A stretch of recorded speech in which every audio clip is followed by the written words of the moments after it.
ગુજરાતમાં તો ઘણા ગાંઠ્યા હોય એવા પક્ષનો એક ધારાસભ્ય હમણાં નવા ધારાસભ્ય થયા એ પહેલા તો એમણે ઘણી બધી જાહેરાતો કરી નાખી, હું આમ કરી દઈશ, પ્રજાના કામ આમ કરી દઈશ, પેલો પક્ષ આમ નથી કરતો, આ પક્ષ આમ નથી કરતો.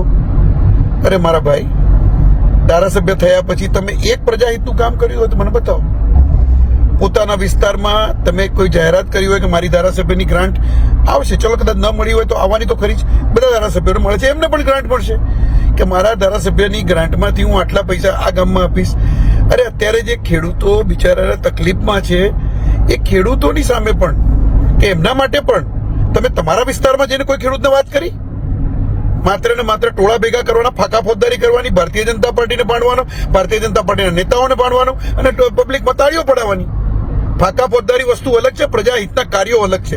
પ્રજા બધું સમજે છે, ગુજરાતની પ્રજા બધું જ સમજે છે. અને એટલા જ માટે તમે તો ઠીક છે, ત્યાં આગળ તમે જે રીતે કર્યું એ રીતે તમે આવી ગયા, પણ એ વખતે પણ કડીની ચૂંટણી હતી, કેમ તમારો પક્ષ ત્યાં ના આવ્યો?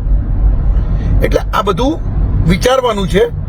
અને ફાંકા ફોજદારી બંધ કરીને પ્રજાહિતનું કામ કરશો ને તો પ્રજા ફરીથી તમને પસંદ કરશે.